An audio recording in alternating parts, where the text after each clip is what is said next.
ایک اللہ کو ماننے والی امت، ایک رسول کو ماننے والی امت، ایک قرآن مجید کو اللہ تعالیٰ کی کتاب ماننے والی امت مختلف فرقوں میں، ٹکڑوں میں، جماعتوں میں تقسیم۔ انہوں نے کہا فضل الرحمان نے اپنے اوپر لازم کر لیا ہے کہ جو چیز حدیث سے ثابت ہوگی صرف اسی پر عمل کروں گا۔ اشہد ان لا الہ الا اللہ وحدہ لا شریک لہ واشہد ان محمدا عبدہ ورسولہ، اما بعد فإن خیر الحدیث کتاب اللہ وخیر الہدی ہدی محمد صلی اللہ علیہ وسلم وشر الامور محدثاتها وکل محدثۃ بدعۃ وکل بدعۃ ضلالہ وکل ضلالۃ فی النار۔ واعوذ باللہ السمیع العلیم من الشیطان الرجیم، بسم اللہ الرحمن الرحیم۔ فإما يأتينكم مني هدى فمن تبع هدايا فلا خوف عليهم ولا هم يحزنون والذين كفروا وكذبوا بآياتنا أولئك أصحاب النار هم فيها خالدون۔ محترم حضرات، دینی اور ملی بھائیوں، جس وقت اللہ تعالیٰ نے آدم علیہ السلام کو اور حوا کو زمین پر اتارنے کا فیصلہ کیا تو زمین پر اتارتے ہوئے انہیں ایک خاص ہدایت کی۔ اسی ہدایت کا تذکرہ اللہ تعالیٰ نے سورہ بقرہ میں جہاں آدم علیہ السلام کا واقعہ ذکر کیا گیا ہے اس ہدایت کا تذکرہ فرمایا۔ فَإِمَّا يَأْتِيَنَّكُم مِّنِّي هُدًى، اب جب بھی میری طرف سے کوئی ہدایت تمہیں پہنچے گی، فَمَن تَبِعَ هُدَايَا، تو جو لوگ میری بھیجی ہوئی ہدایت کی اتباع و پیروی کریں گے انہیں کوئی خوف اور غم لاحق نہیں ہوگا۔ اس کے برعکس والذین کفروا وکذبوا بآیاتنا، جو لوگ انکار کریں گے، ہماری آیات کو جھٹلائیں گے، اولئک اصحاب النار هم فیہا خالدون، یہی جہنمی ہیں اور یہ جہنم میں ہمیشہ کے لیے ڈال دیے جائیں گے۔ دنیا میں انسان کو بسائے جانے کے وقت اللہ تعالیٰ کی یہ ہدایت بتاتی کہ اللہ تعالیٰ نے انسان کو پیدا کیا، اس کی تمام مادی ضروریات کے لیے وسائل فراہم کیے، کھانے پینے کا انتظام فرمایا، زندگی کی سانس چلتی کیسے ہے، ہوا کی کتنی ضرورت ہے، پانی کی کتنی ضرورت ہے، غذا کی کتنی ضرورت ہے، یہ سارے انتظامات اللہ تعالیٰ نے اس زمین پر انتظامات کیے۔ اب جب اللہ تعالیٰ نے انسان کی مادی زندگی کا یہ انتظام کیا تو اس کی روحانی زندگی کے لیے بھی انتظامات فرمائے، اور روحانی زندگی کا انتظام یہ کیا کہ اپنی طرف سے مسلسل ہدایت بھیجنے کا سلسلہ جاری رکھا۔ یہ سلسلہ صدیوں جاری رہا، ہزاروں سال جاری رہا، آخر میں آ کر کے حضرت محمد صلی اللہ علیہ وسلم پر یہ سلسلہ تھما، اور اب کہہ دیا گیا کہ قیامت تک کے لیے آخری نبی حضرت محمد صلی اللہ علیہ وسلم ہیں، اور ہماری بھیجی ہوئی ہدایت جو آخری ہدایت قرآن مجید کے نام سے ہے، اب یہ دنیا میں آخری کتاب مانی جائے گی۔ ایک مسلمان کا عقیدہ اس بات پر ہے اور اس بات کو سمجھتا بھی، لیکن اس کے باوجود وہ فکری اعتبار سے، عملی اعتبار سے کبھی کبھی اللہ تعالیٰ کی ہدایت سے انحراف کرتا ہے۔ اللہ تعالیٰ کی ہدایت سامنے ہے، رسول صلی اللہ علیہ وسلم کی رہنمائی سامنے ہے، لیکن اس کے باوجود بھی وہ اپنی طرف سے دین میں بہت سارے اضافے کرتا ہے۔ اسے یہ سمجھا دیا گیا ہے کہ یہ کام کرو گے تو تمہاری نجات یقینی، اور یہیں سے گمراہی کا وہ دروازہ کھلتا ہے کہ آج تمام تر کوششوں کے باوجود ایک اللہ کو ماننے والی امت، ایک رسول کو ماننے والی امت، ایک قرآن مجید کو اللہ تعالیٰ کی کتاب ماننے والی امت مختلف فرقوں میں، ٹکڑوں میں، جماعتوں میں تقسیم۔ یہ بات بھی تسلیم کرا لی گئی اور کہہ دیا گیا کہ اب 4 امام ہیں، ان چاروں میں سے کسی ایک کی اتباع و پیروی ضروری۔ یہ بھی بے سند بات ہے۔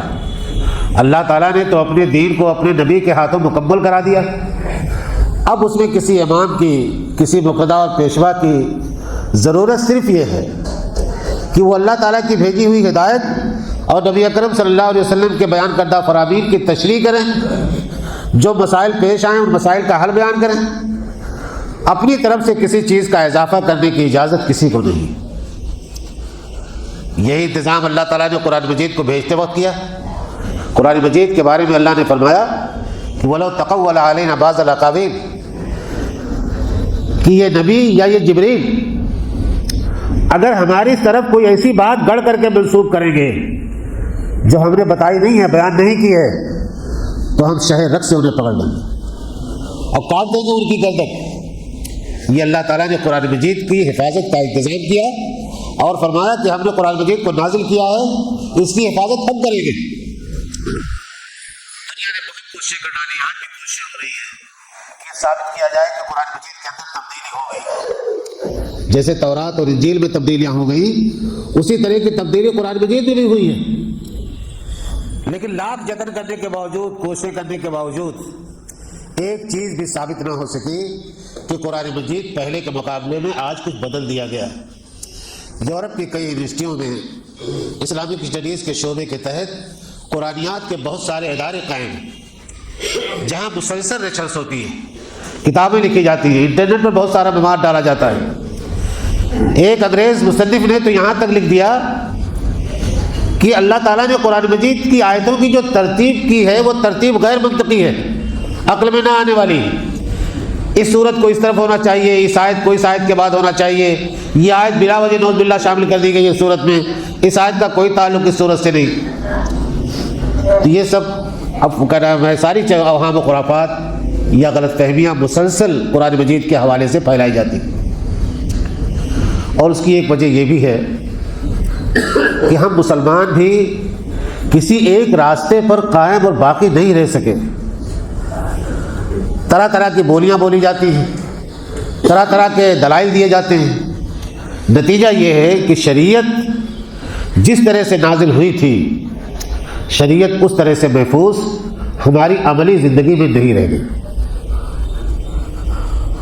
اور اس کی وجوہات اللہ کے نبی صلی اللہ علیہ وسلم نے حدیث میں مختلف انداز میں بیان فرمائی۔ ایک حدیث جو ذرا لمبی حدیث ہے، بخاری اور مسلم کی حدیث ہے، اس میں حضرت انس رضی اللہ تعالیٰ عنہ بیان کرتے ہیں کہ ایک مرتبہ نبی اکرم صلی اللہ علیہ وسلم کے تین صحابی ازواج مطہرات میں سے کسی کے گھر تشریف لائے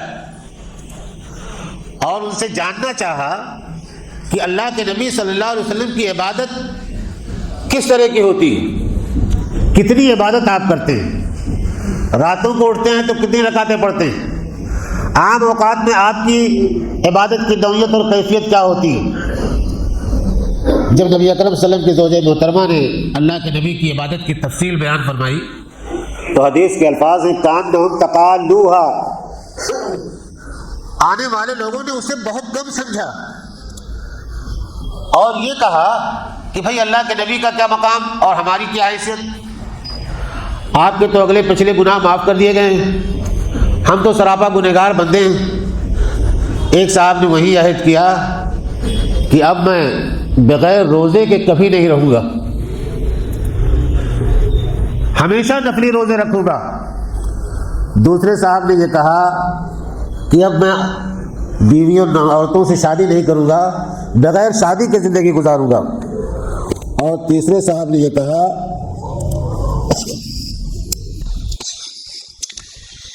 کہ اب میں رات بھر نماز پڑھوں گا،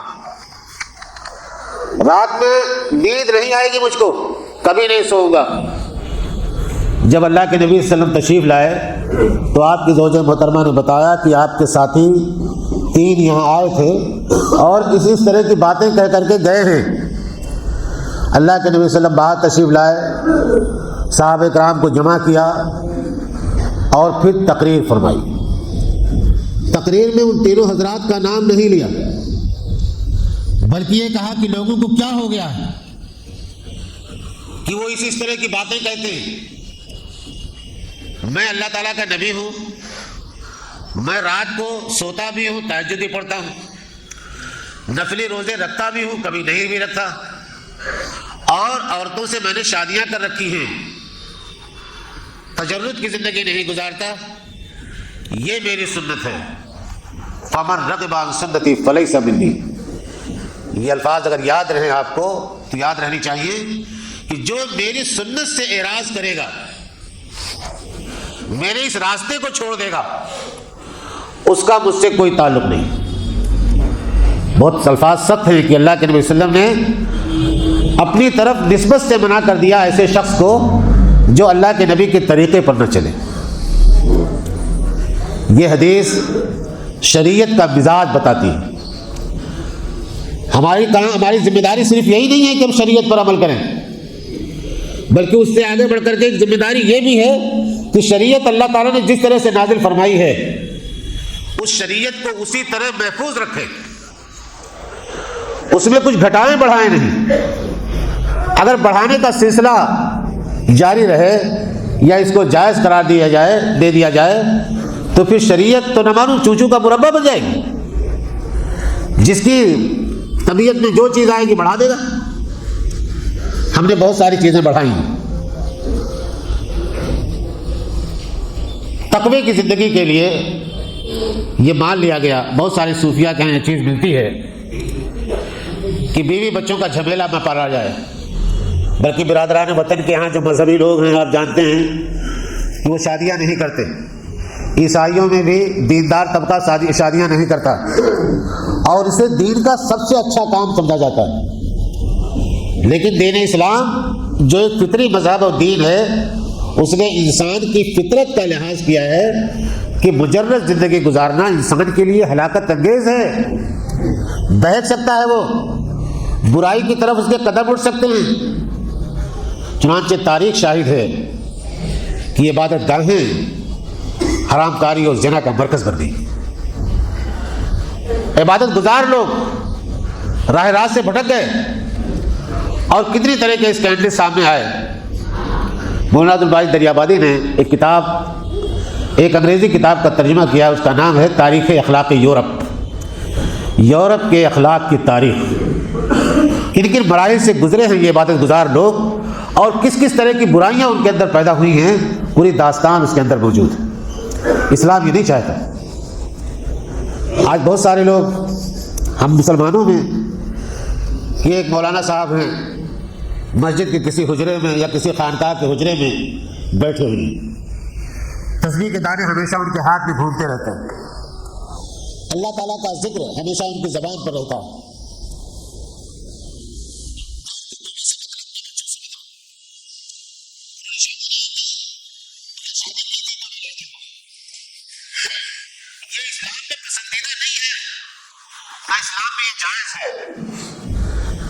بلکہ جب آدمی مصروفیت کی زندگی گزارتا ہے، بیوی بچوں کے مسائل کو حل کرنے کے لیے اور ان کی روزی روٹی کے مسئلے کو طے کرنے کے لیے جب محنت کرتا ہے، اب پھر جب وہ زندگی گزارتا ہے تب پتہ چلتا ہے کہ آدمی اسلام پر کتنا عمل کرتا ہے. یہ تو بہت آسان ہے کہ مسجد کے کسی حجرے میں بیٹھ جائیں، محلے سے روٹی آتی رہے، کھاتے رہیں، نہ دنیا کو دیکھنا ہے نہ دنیا کے لوگوں کو دیکھنا ہے. تو پھر ایسے آدمی سے اسلام کا کیا واسطہ؟ یہ چیز بھی اپنے ذہن سے نکالنے کی ضرورت ہے کہ ایسے لوگ دین کے صحیح ترجمان نہیں ہیں اور نہ ان کی زندگی قابل اتباع ہے، نہ وہ ہمارے لیے کوئی ایسا نقش قدم چھوڑ جا رہے ہیں جس پر ہم چل سکیں.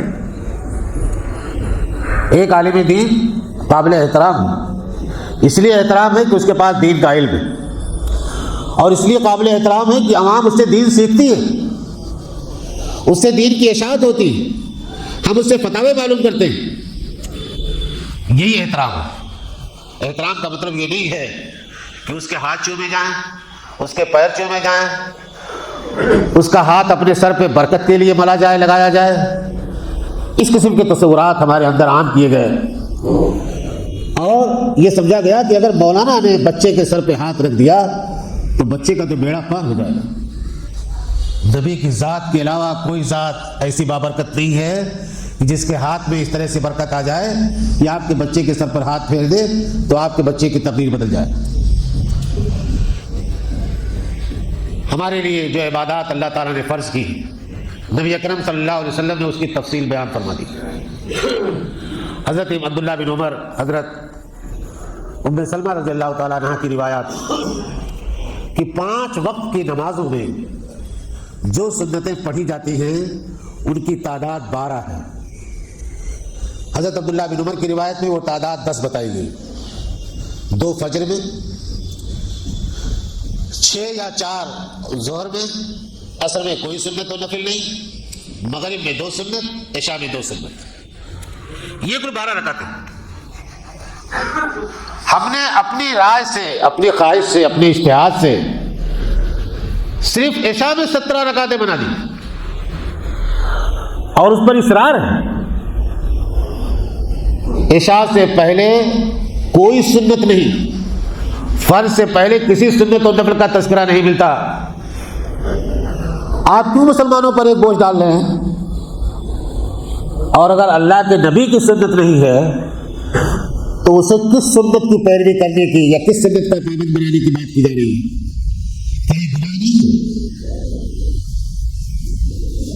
ایک صحابی سے پوچھا کہ کیا اللہ تعالیٰ نماز پڑھنے پر بھی مجھے عذاب دے گا؟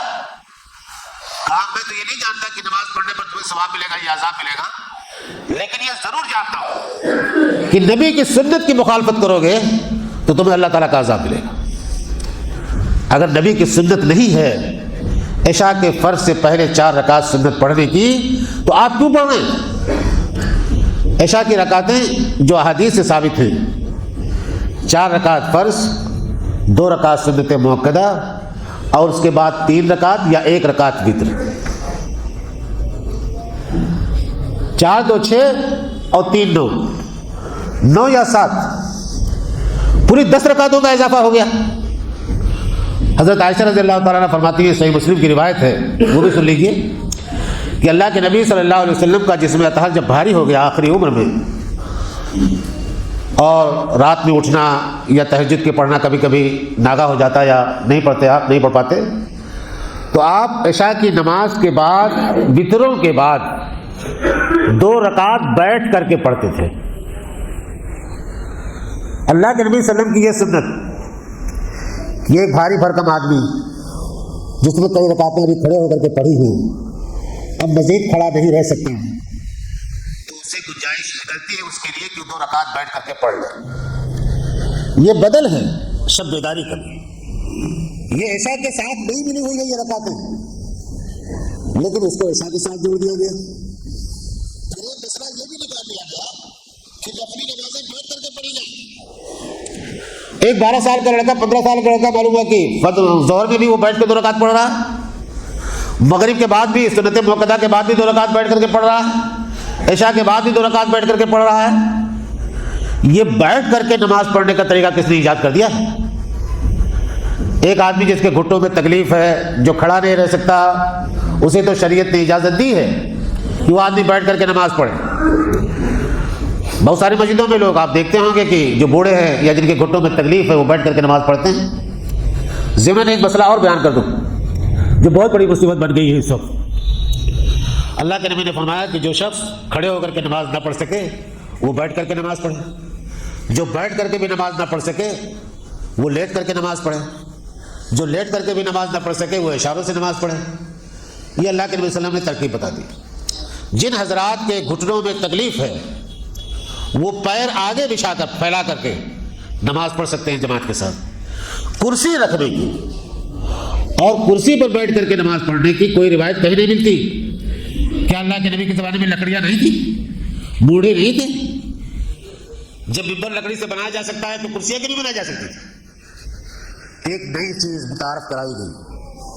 اچھا، وہ لوگ جو کرسیوں پر نماز پڑھتے ہیں کام اور کرتے ہیں کہ جب تک امام کھڑا ہے قیام میں وہ بھی کھڑے ہو جاتے ہیں کرسی سے آگے۔ اب کرسی تو سب کے برابر بچھی ہوئی ہے، آدمی کھڑا ہو گیا کرسی کے آگے، اب وہ سب سے بالکل علیحدہ نظر آتا ہے۔ تو ایک تو کرسی کا استعمال مناسب نہیں، اور اگر کرسی کا استعمال ہے بھی کسی طرح سے مان لیا جائے آپ کی مجبوری میں، تو زیادہ سے زیادہ یہ ہو سکتا ہے کہ آپ مسلسل بیٹھے رہیں، کھڑے ہو کر کے سب کا تیا پانچا نہ کریں۔ یہ بھی اسلام میں ایک طرح کا اضافہ ہے اور اس سے ہمیں پرہیز کرنا چاہیے۔ بہت ساری دعاؤں میں اضافے ہو گئے، جیسے ہمیں سکون ہی نہیں ملتا۔ اللہ تعالیٰ نے قرآن مجید میں ایک دعا سکھائی، بڑی پیاری دعا، ربنا آتنا فی الدنیا حسنۃ وفی الآخرۃ حسنۃ وقنا عذاب النار، کہ اللہ تعالیٰ ہمیں دنیا میں نیکی عطا فرما، آخرت میں عطا فرما، اور ہمیں جہنم کی آگ سے بچا لے۔ اب وقنا عذاب النار کے بعد وقنا عذاب الحشر، وقنا عذاب الموت، وقنا عذاب القبر، وقنا عذاب نہ معلوم اور کیا کیا بڑھا لیا۔ اللہ تعالیٰ کے بیان میں کوئی کمی رہ گئی تھی؟ النار کا لفظ برزخ کے لیے، اس میں جہنم میں بھی شامل ہے، قبر بھی شامل ہے، موت کی پریشانیاں بھی شامل ہیں، ساری چیزیں شامل ہیں، وہ ایک جامع لفظ ہے۔ تو یہ نہ کریں ہم کہ یہ لگے کہ اللہ تعالیٰ سے کوئی کمی رہ گئی تو نعوذ باللہ آپ نے اس میں بڑا اضافہ کر لیا۔ اذان کی دعا میں اللہم رب هذه الدعوۃ التامہ والصلاۃ القائمہ آت محمد الوسیلۃ والفضیلۃ والدرجۃ الرفیعۃ۔ والدرجۃ الرفیعۃ حدیث کے الفاظ نہیں ہیں، کسی نے اس میں ایک جملے کا اضافہ کر دیا۔ معنی غلط نہیں ہے، معنی صحیح ہے کہ اللہ تعالیٰ ہمارے نبی کو بلند مقام عطا فرما، لیکن نبی نے جو الفاظ سکھا دیے ان الفاظ پر اکتفا نہ کرنا اور اپنی طرف سے ایک جملے کا اور اضافہ کر دینا، یہ کیا چیز بتاتا کہ آپ سنت کی اتباع نہیں کرتے؟ کسی بزرگ نے جو بڑھا دیا اس بڑھائے ہوئے کا کی اتباع اور پیروی کرتے ہیں آپ۔ بہت ساری دعاؤں میں اس قسم کے اضافے ملتے ہیں، کوشش یہ کیجئے کہ وہ الفاظ پڑھے جائیں یا وہی دعائیں پڑھی جائیں جو اللہ کے نبی صلی اللہ علیہ وسلم نے ہمیں سکھائی۔ قرآن مجید میں اللہ تعالیٰ نے ایک بات یہ بیان فرمائی، وَمَن يُطِعِ الرَّسُولَ فَقَدْ أَطَاعَ اللَّهَ، کہ جو رسول کی اطاعت کرے گا صحیح معنوں میں وہی اللہ تعالیٰ کی اطاعت کرتا ہے۔ اللہ تعالیٰ کی اطاعت کا واحد راستہ رسول کی اطاعت ہے۔ اگر ہم اللہ تعالیٰ سے محبت کرتے ہیں تو ہمیں نبی اکرم صلی اللہ علیہ وسلم کی مکمل اتباع و پیروی کرنی چاہیے۔ ایک تصور یہ بڑھا دیا گیا اور یہ خیالات عوام کے اندر پہنچ گئے کہ زیادہ کرنے سے زیادہ ثواب ملتا ہے۔ زیادہ کرنے سے اگر زیادہ ثواب ملتا تو ظہر میں اور عصر میں جو عین مصروفیت کا وقت ہے ایک انسان کے، کاروباری انسان کے لیے، اس میں رکعتوں کی تعداد فجر سے زیادہ نہیں ہوتی۔ لمبی رات سو کر کے آدمی آیا ہے فجر کی نماز پڑھنے کے لیے، اب نیند پوری ہو چکی ہے، چاہے جتنی رکعتیں پڑھ سکتا تھا، لیکن اللہ تعالیٰ نے 2 فرض اور 2 سنت قرار دیا اپنے نبی کے ذریعے سے۔ اب اس میں آدمی کو اطمینان نہ ہو، اضافے پر اضافہ کرتا جائے تو آپ کیا کہیں گے اس کو؟ تو تعداد بڑھ جائے یہ مقصد شریعت کا ہرگز نہیں ہے۔ شریعت کا مقصد صرف یہ ہے کہ جو اللہ تعالیٰ نے اپنا رسول بھیجا اور رسول نے جس طرح کی عبادت کی جو طریقہ بتایا اس پر آپ اکتفا کرتے ہیں کہ نہیں کرتے۔ اسی حدیث میں اللہ کے نبی نے فرمایا کہ میں نفلی روزے رکھتا بھی ہوں، نہیں بھی رکھتا۔ بعض بزرگوں کے واقعات میں آتا ہے کہ 15 سال تک، 20 سال تک انہوں نے نفلی روزے بھی گزار دیے اور کوئی کام نہیں تھا۔ کس نے کہا تھا 20 سال تک نفلی روزہ رکھو؟ امام حنیفہ رحمۃ اللہ علیہ کی طرف یہ بات منسوخ کر دی گئی، جو بات غلط ہے، کہ 40 سال تک عشاء کے وضو سے فجر کی نماز پڑھی۔ کون سی فضیلت ہے بھائی اس میں؟ بیوی بچوں سے کوئی رابطہ، کوئی تعلق نہیں رہے گا انسان کا۔ یہ واقعہ سنا کر کے آپ بچوں کو بتانا کیا چاہتے ہیں کہ جوان بچے بھی اپنے بیوی بچوں کو چھوڑ کر کے 40 سال تک عشاء کے وضو سے فجر کی نماز پڑھیں، پھر گھر کی ذمہ داریاں کون اٹھائے گا؟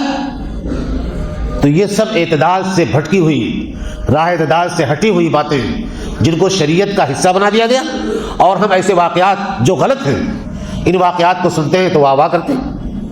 ان واقعات کا کوئی سر پیر نہیں۔ امام حنیفہ رحمۃ اللہ علیہ نے بھرپور زندگی گزاری، مسلمانوں کے مسائل حل کیے، خلیفہ وقت نے اپنا قاضی بنانا چاہا، امام حنیفہ رحمۃ اللہ علیہ نے انکار کر دیا کہ تمہارا قاضی بنوں گا تو تمہاری مرضی کے مطابق مجھے فیصلے کرنے پڑیں گے، لہذا تمہارا عہدہ مجھے منظور نہیں۔ اس امام کی طرف اتنی غلط بات منسوخ کر دی گئی، بہت ساری باتیں امام حنیفہ رحمۃ اللہ علیہ کی طرف غلط منسوخ کی گئی، ہماری کتابوں کے اندر لکھ دی گئی، اور فقہ حنفی کا اس کو حصہ بنا دیا گیا۔ پوچھا جائے کہ امام حنیفہ رحمۃ اللہ علیہ نے جب کوئی کتاب لکھی ہی نہیں تو ان کی طرف یہ باتیں منسوخ کس نے کر دی؟ بعد میں بہت ساری چیزیں بڑھائی گئی، اضافہ کیا گیا اور اسے اماموں کا مسلک اور اماموں کی باتیں بنا دیا گیا۔ بہرحال یہ تو ائمہ کی باتیں تھیں۔ میرا حاصل خطبہ یہ ہے کہ شریعت کی اتباع اور پیروی میں ہماری نجات ہے۔ ہماری ذمہ داری یہ بھی ہے کہ ہم جہاں شریعت پر عمل کریں، وہیں دوسری ذمہ داری یہ بھی ہے کہ شریعت کو اضافوں سے محفوظ رکھیں۔ یہی اضافے بدعت کہلاتے ہیں، اور بدعت شریعت میں قابل قبول نہیں، چاہے وہ چھوٹی بدعت ہو چاہے بڑی بدعت، بدعت کی کوئی گنجائش نہیں۔ اور ہر وہ کام جو نبی نے نہیں کیا، اگر آپ وہ کام کرتے ہیں تو لازمی طور پر بدعت ہے۔ وہ بدعت کسی گالی کا نام نہیں ہے، بڑی خوبصورتی کے ساتھ ہمارے اندر داخل ہو جاتی ہے اور ہم سمجھتے ہیں کہ بڑا اچھا کر رہے ہیں، لیکن وہ اچھا نہیں۔ جیسے عشاء میں 17 رکعت، فضل الرحمان گنج مراد آبادی یہ بہت پیر ہیں، مولانا علی میاں ندوی وغیرہ ان کے مرید تھے، ان کی تحریر میں نے پڑھی، انہوں نے لکھا کہیں گئے ہوئے کہ کسی مرید کے یہاں عشاء کی اذان ہوئی، وضو کر کے جا کے بیٹھ گئے مصلی پر۔ بعد میں ایک مرید نے پوچھا حضرت آپ نے عشاء سے پہلے سنتیں نہیں پڑھی؟ انہوں نے کہا فضل الرحمان نے اپنے اوپر لازم کر لیا ہے کہ جو چیز حدیث سے ثابت ہوگی صرف اسی پر عمل کروں گا، عشاء سے پہلے کسی سنت کا ثبوت نہیں ملتا۔ تو جو صوفیاء، جو علماء حدیث سے اشتغال رکھتے تھے یا حدیث پڑھتے تھے، وہ اپنے رویے بدل لیتے تھے۔ آج بھی اگر آپ حدیث کی طرف رجوع کریں گے تو انشاءاللہ بہت سارے اضافوں سے، بہت ساری بدعات سے اپنے آپ کو بچا لیں گے۔ اللہ تعالیٰ سے دعا یہ ہے کہ وہ ہمیں اسلام کو صحیح طور پر سمجھنے اور اس پر عمل کرنے کی توفیق عطا فرمائے۔ وآخر دعوانا الحمدللہ رب العالمین۔